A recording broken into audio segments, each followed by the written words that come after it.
Hi, I'm Christy and I'm here with a Go DIY quick tip. A very common question I get is how to fix a hole in drywall.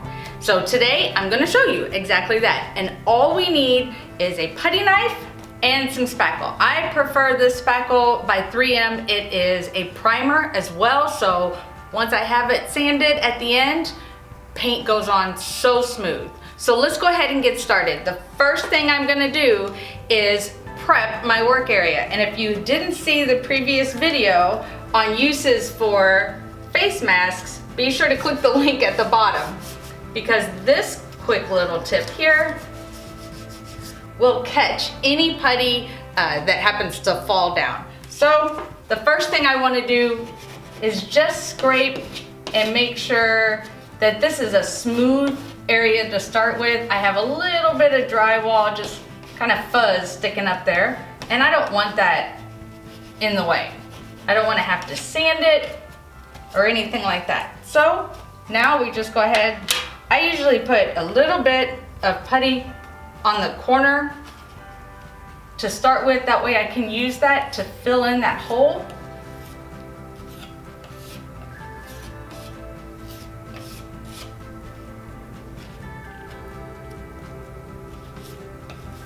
And I actually try to wipe off as much excess as possible so that when I go to sand and paint, it is already a pretty clean surface.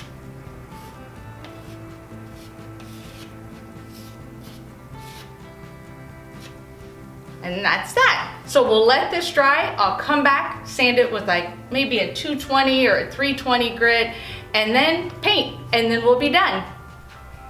Okay, it's been 30 minutes and that's all it takes for that 3M spackle. So now I'm going to sand and then paint.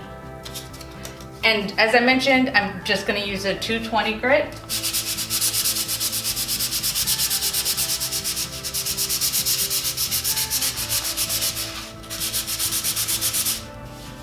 I check every so often just to make sure it's getting smooth. 220 grit is a finer grit. If I used 80 grit, you would actually be able to see where I was doing the sanding. And if you don't know what sandpaper you have, just check the back of the page. It'll have the number stamped right on it. That's it. And then I paint.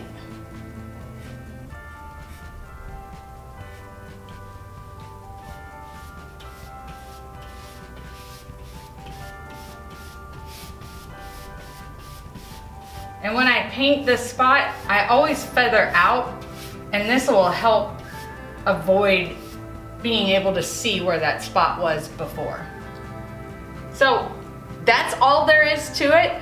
I'm Christy with Go DIY. Thank you so much for viewing this video. I hope it helped. Please subscribe, like, share with your friends. I can't wait to see you again.